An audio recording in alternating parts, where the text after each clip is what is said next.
আপনারা কিছু মনে করবেন না, আজকে আমি একটু পরিষ্কার করে আমি কথা বলতে চাই। আপনাদের সবার হয়তো ভালো নাও লাগতে পারে, কিন্তু বিশ্বাস করেন, আমার এটা যদি আপনারা গ্রহণ করেন, আপনারা লাভবান হবেন, কোনো ক্ষতি হবে না দেশের। আমার অন্য কোনো আকাঙ্ক্ষা নাই, আমার একটাই আকাঙ্ক্ষা, দেশ এবং জাতিটাকে একটা সুন্দর জায়গায় রেখে ছুটি করা। I had enough. Was last 7-8 months I had enough. আমি চাই দেশ এবং জাতিকে একটা সুন্দর জায়গায় রেখে আমরা সেনানিবাসে ফেরত আসব।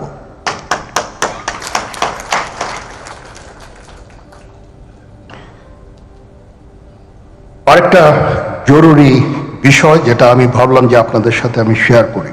দেশের এই আইন শৃঙ্খলা পরিস্থিতি খারাপের পেছনে কিছু কারণ আছে। প্রথম কারণটা হচ্ছে যে আমরা নিজেরা হানাহানির মধ্যে ব্যস্ত, একজন আরেকজনের বিরুদ্ধে বিষোদ্গারে ব্যস্ত। এটা একটা চমৎকার সুযোগ অপরাধীদের জন্য। যেহেতু আমরা একটা অরাজক পরিস্থিতির মধ্যে বিরাজ করছি, তারা খুব ভালোভাবেই জানে যে এই সময়ে যদি এই সমস্ত অপরাধ করা যায় তাহলে এখান থেকে পরিত্রাণ পাওয়া সম্ভব। সেই কারণে এই অপরাধগুলো হচ্ছে।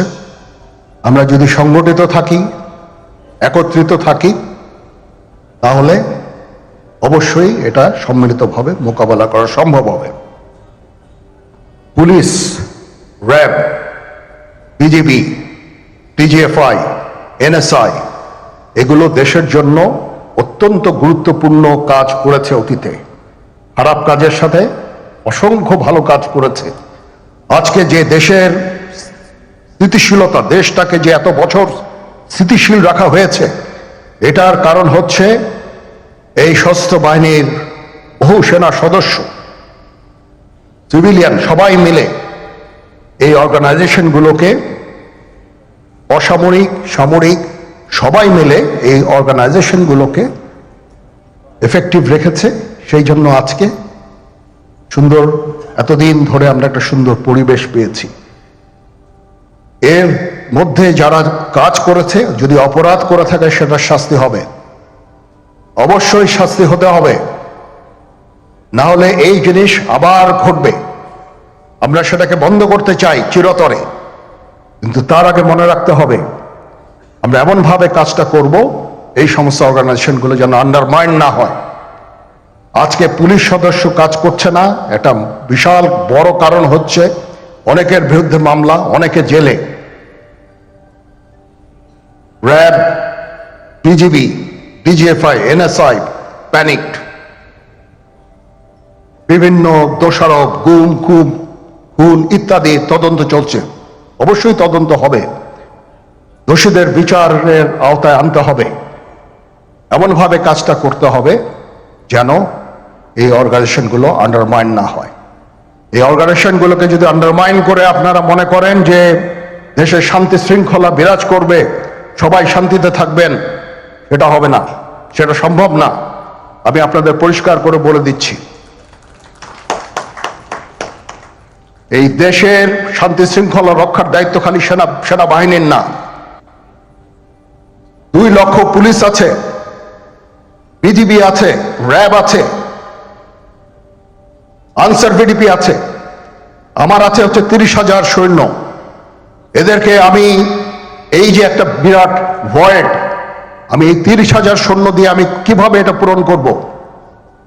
30,000 থাকে, আবার 30,000 চলে যায় ক্যান্টনমেন্টে, আরো 30,000 আসে। এটা দিয়ে আমরা দিন রাত আমরা চেষ্টা করে যাচ্ছি।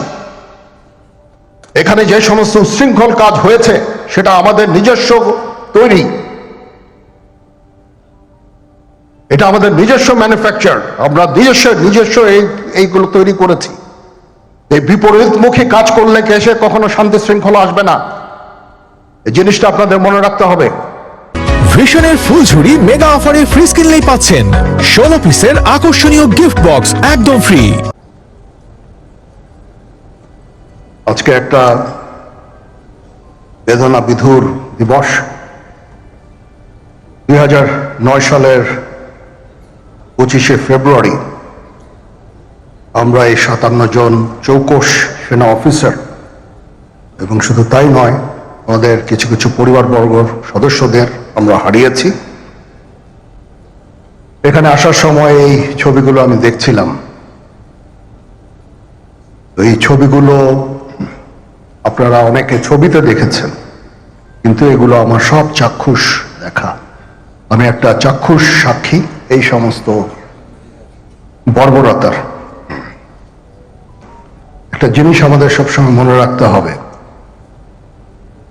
এই বর্বরতা কোনো সেনা সদস্য করেনি, সম্পূর্ণটাই তদানীন্তন বিজিবি সদস্য দ্বারা সংঘটিত। Full stop.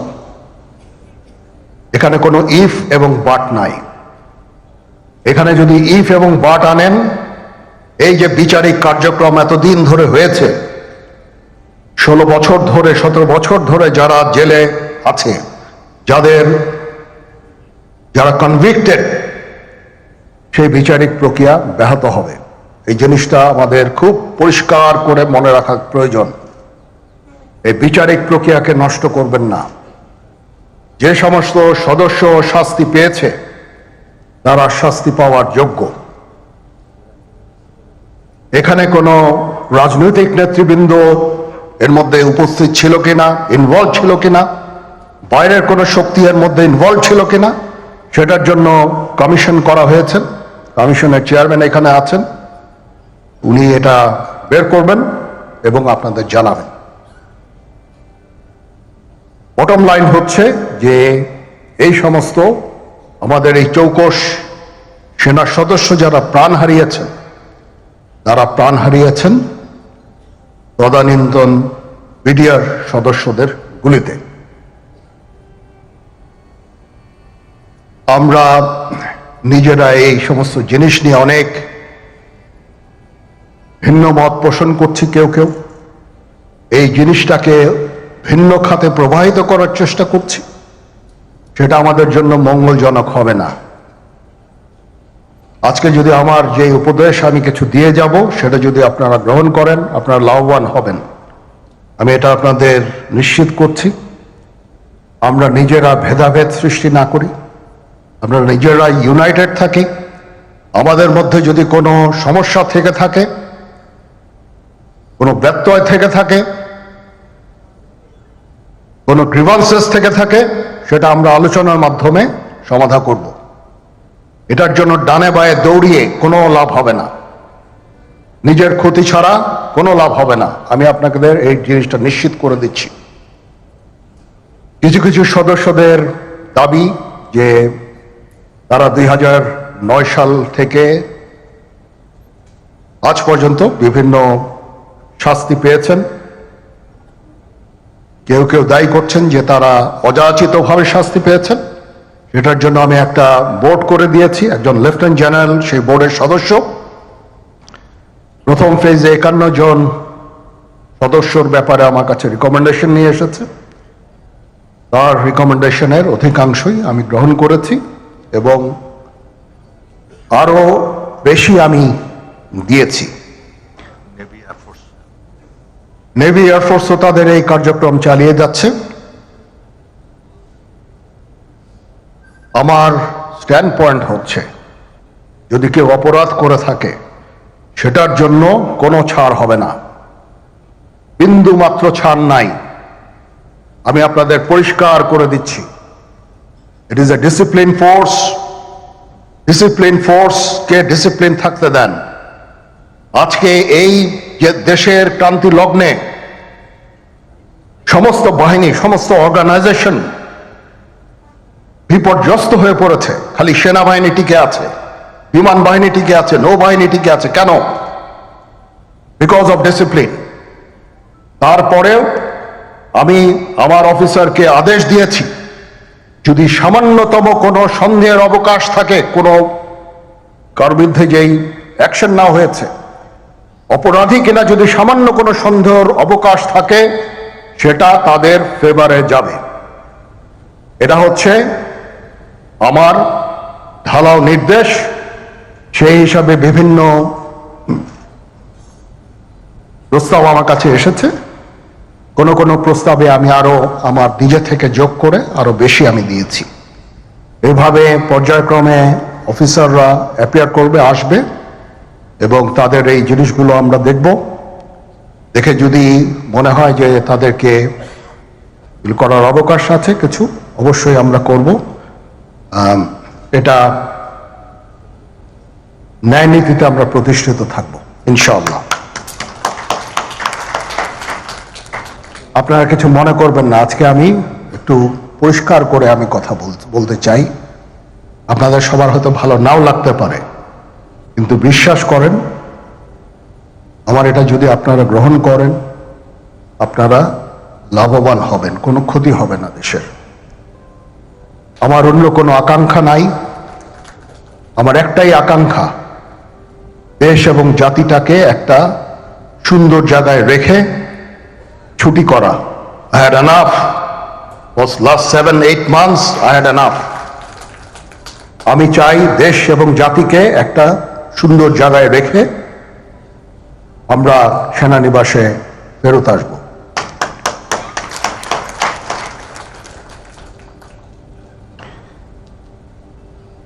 আরেকটা জরুরি বিষয় যেটা আমি ভাবলাম যে আপনাদের সাথে আমি শেয়ার করি। দেশের এই আইন শৃঙ্খলা পরিস্থিতি খারাপের পেছনে কিছু কারণ আছে। প্রথম কারণটা হচ্ছে যে আমরা নিজেরা হানাহানির মধ্যে ব্যস্ত, একজন আরেকজনের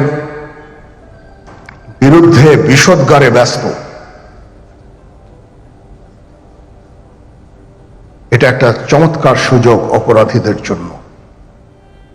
যেহেতু আমরা একটা অরাজক পরিস্থিতির মধ্যে বিরাজ করছি, তারা খুব ভালোভাবেই জানে যে এই সময়ে যদি এই সমস্ত অপরাধ করা যায় তাহলে এখান থেকে পরিত্রাণ পাওয়া সম্ভব। সেই কারণে এই অপরাধগুলো হচ্ছে। আমরা যদি সংগঠিত থাকি, একত্রিত থাকি, তাহলে অবশ্যই এটা সম্মিলিতভাবে মোকাবেলা করা সম্ভব হবে। Police, RAB, BGB, DGFI, NSI এগুলো দেশের জন্য অত্যন্ত গুরুত্বপূর্ণ কাজ করেছে অতীতে। খারাপ কাজের সাথে অসংখ্য ভালো কাজ করেছে। আজকে যে দেশের স্থিতিশীলতা, দেশটাকে যে এত বছর স্থিতিশীল রাখা হয়েছে, এটার কারণ হচ্ছে এই সশস্ত্র বাহিনীর বহু সেনা সদস্য, সিভিলিয়ান সবাই মিলে এই অর্গানাইজেশনগুলোকে, অসামরিক, সামরিক সবাই মিলে এই অর্গানাইজেশনগুলোকে এফেক্টিভ রেখেছে। সেই জন্য আজকে সুন্দর, এতদিন ধরে আমরা একটা সুন্দর পরিবেশ পেয়েছি। এর মধ্যে যারা কাজ করেছে, যদি অপরাধ করে থাকে সেটার শাস্তি হবে, অবশ্যই শাস্তি হতে হবে, না হলে এই জিনিস আবার ঘটবে।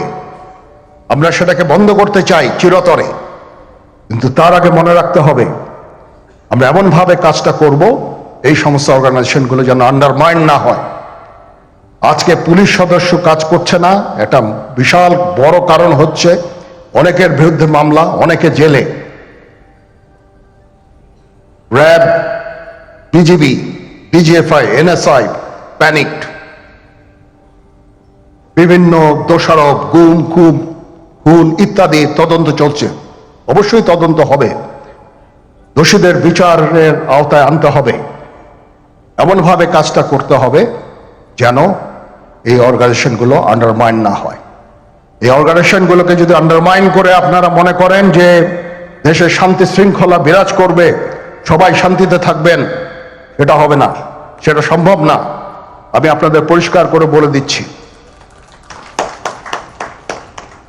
এই দেশের শান্তি শৃঙ্খলা রক্ষার দায়িত্ব খালি সেনাবাহিনীর না। 2 লক্ষ পুলিশ আছে, বিজিবি আছে, র্যাব আছে,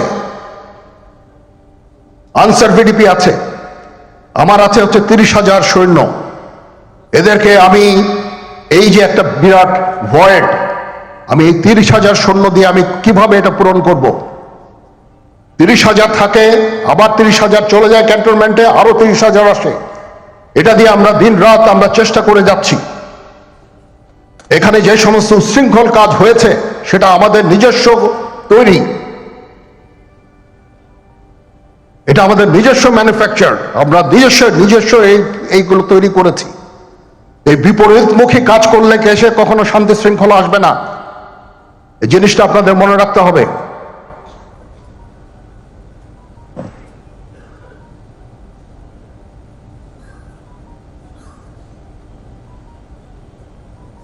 তদন্ত কমিশন হচ্ছে, আবার একটা আমাদের সর্বদা আমরা চেষ্টা করব তদন্ত কমিশনকে সহায়তা করতে। যে ধরনের সাহায্য সহযোগিতা প্রয়োজন হয় আমরা করব। আমরা দেশে একটা ফ্রি ফেয়ার অ্যান্ড ইনক্লুসিভ একটা ইলেকশনের জন্য দিকে ধাবিত হচ্ছে, এবং তার আগে যে সমস্ত সংস্কার করা প্রয়োজন অবশ্যই সরকার সেদিকে খেয়াল করবেন। আমি যতবারই ডক্টর ইউনূসের সাথে কথা বলেছি, he completely agrees with me. There should be free, fair and inclusive election, and that election should be within December or close to that. যেটা আমি এর প্রথমেই বলেছিলাম যে 18 মাসের মধ্যে একটা ইলেকশন। আমার মনে হয় যে সরকার সেদিকেই ধাবিত হচ্ছে। ডক্টর ইউনূস যথাসাধ্য চেষ্টা করে যাচ্ছেন এই দেশটাকে ইউনাইটেড রাখতে, কাজ করে যাচ্ছেন উনি। ওনাকে আমাদের সাহায্য করতে হবে, উনি যেন সফল হতে পারেন সেদিকে আমরা সবাই চেষ্টা করব। আমরা একসাথে ইনশাআল্লাহ কাজ করে যাব। আজকে রাওয়ার চেয়ারম্যান মহোদয় আমাকে এখানে দাওয়াত দিয়েছেন। উনি চেয়ারম্যান হওয়ার পরে এটা দ্বিতীয়বার আমি এসেছি। ওনার কাছে আমি কৃতজ্ঞ যে উনি আমাদেরকে আলাদাভাবে, বা রাওয়া আমাদেরকে আলাদাভাবে দেখছে না। সার্ভিং অ্যান্ড রিটায়ার্ড, আমি তো বলেছি প্রথমেই যে there should be any difference. আমি সেনা প্রধান হিসাবে